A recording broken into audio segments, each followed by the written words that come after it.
Hello everyone, welcome back to my channel. आज हम लोग टेनिस एल्बो के बारे में बात करेंगे।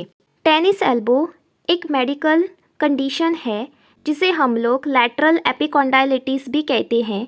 ये एक पेनफुल कंडीशन है which is caused by inflammation and degenerations of the tendon that attach the lateral epicondyle of the elbow. It primarily affect extensor carpi radialis brevis muscle and occurs due to the repetitive strain on the forearm muscles and the tendon.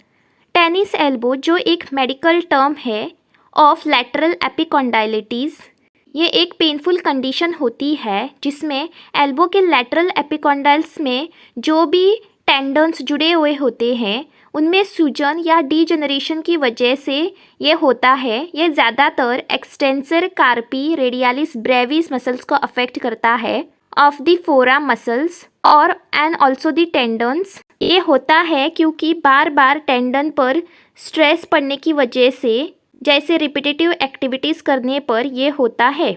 यहाँ पर इस diagram में आप देख सकते हैं ये हमारा लैटरल एपिकॉन्डाइल है जहाँ पर ये इस तरह से टेंडन्स इंसर्ट करते हैं। जो भी एक्सटेंसर टेंडन्स होते हैं ये यहाँ पर इस तरह से इंसर्ट करते हैं। मोस्टली यहाँ पर एक्सटेंसर कार्पी रेडियालिस ब्रेविस अफेक्ट होता है।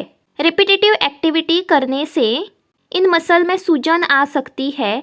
डीजनरेशन की वजह से भी ये हो सकता है। जानते हैं कॉजेस के बारे में। First cause is repetitive motion. It is often cause by repetitive motion of the wrist and the arm, especially activities like playing tennis. Tennis player में ये देखा गया है, but it can also occur in non athletes as well. बार बार wrist और arm के motion की वजह से होता है, जैसे कि टेनिस खेलते वक्त, लेकिन ये सिर्फ एथलीट्स में नहीं बल्कि नॉन एथलीट्स में भी देखी गई है। Second cause is overuse. Overuse of the extensor muscles in the forearm, such as during gripping or lifting, can lead into micro tear in the tendon. Forum के एक्सटेंसर मसल्स का overuse, जैसे कि किसी चीज़ को टाइटली पकड़ना या lift करते वक्त टेंडन में छोटे छोटे टेयर्स बनते हैं, जिसकी वजह से टेनिस एल्बो हो सकता है या लैटरल एपिकॉन्डाइलिटिस हो सकता है। Third cause could be the occupation, job involving repetitive arm elbow wrist movement. Example carpenters में देखा गया है, painters and butchers increases the risk. ऐसा काम जिसमें बार बार आर्म एल्बो और wrist का मूवमेंट होता है, जैसे कि कारपेंटर्स, पेंटर्स और बूचर्स, उनमें ये रिस्क ज़्यादा होता है। Improper technique, poor techniques in the racket sports और heavy lifting can also be trigger. Racket sports या हैवी लिफ्टिंग करते वक्त अगर टेक्निक ठीक नहीं हो तो भी ये ट्रिगर कर सकता है। इस डायग्राम में आप देख सकते हैं ये टेनिस प्लेयर है। यहाँ पर लैटरल साइड पर इन्फ्लेमेशन हो गई है। रिपीटेटिव मूवमेंट की वजह से टेनिस एल्बो हो जाता है इन टेनिस प्लेयर। नेक्स्ट जानते हैं pathophysiology. Tennis elbow involves degenerative changes at the tendon bone junction at the lateral epicondyle. This process is known as tendinosis rather than inflammation and involves microscopic tear in the tendon, angiofibroblastic hyperplasia, a failed healing response leading to disorganized collagen formation.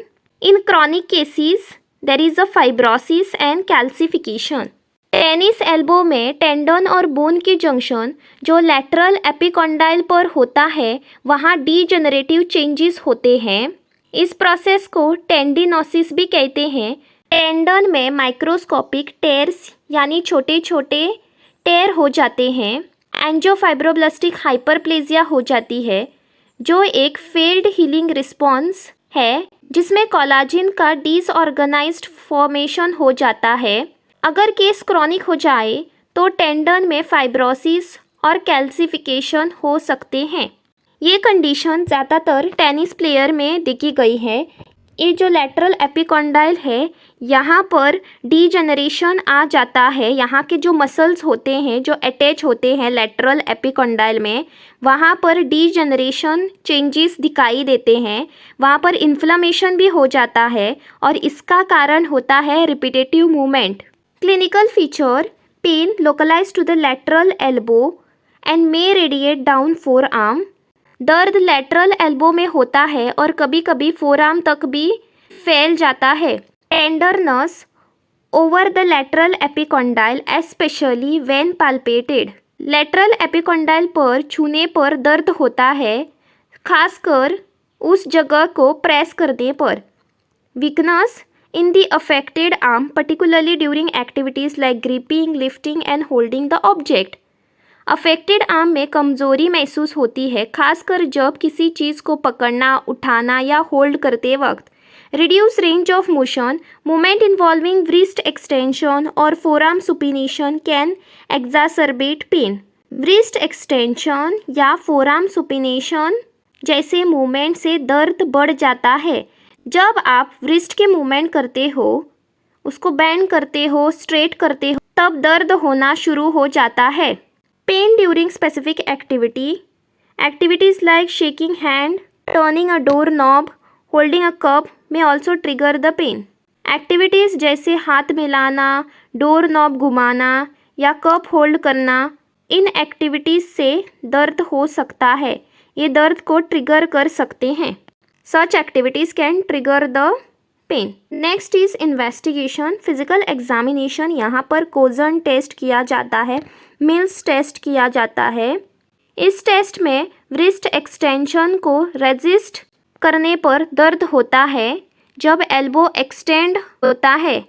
Cogen test में इस तरह से patient को मुट्ठी बनाने के लिए कहते हैं और ऊपर की तरफ घुमाने के लिए कहते हैं, इस तरह से, और यहाँ पर इस तरह से रेजिस्ट किया जाता है, इस मोमेंट को रेजिस्ट किया जाता है, तब पेन होता है lateral side of the epicondyle.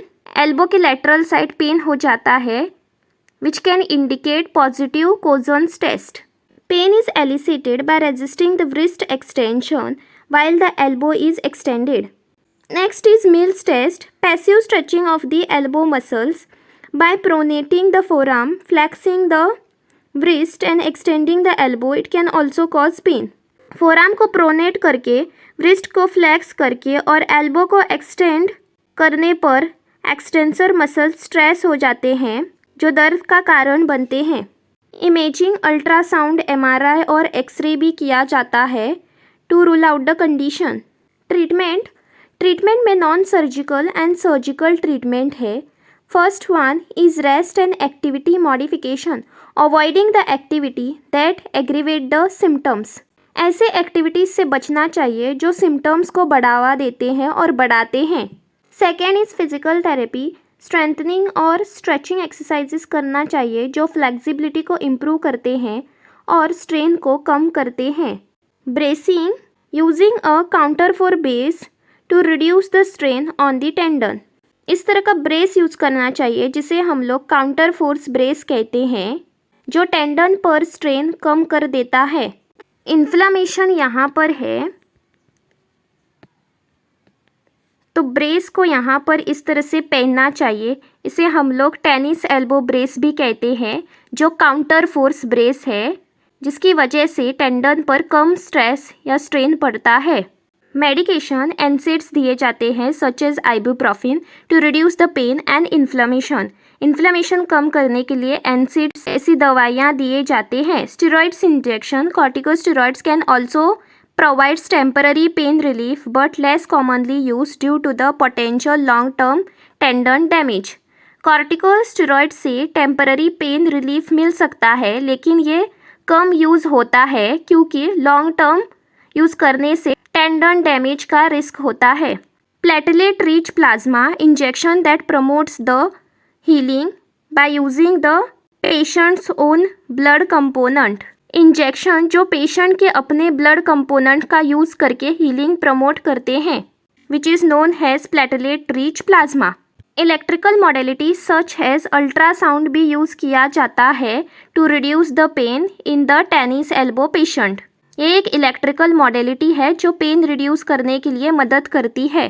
Surgical treatment में टेंडन रिलीज सर्जरी की जाती है।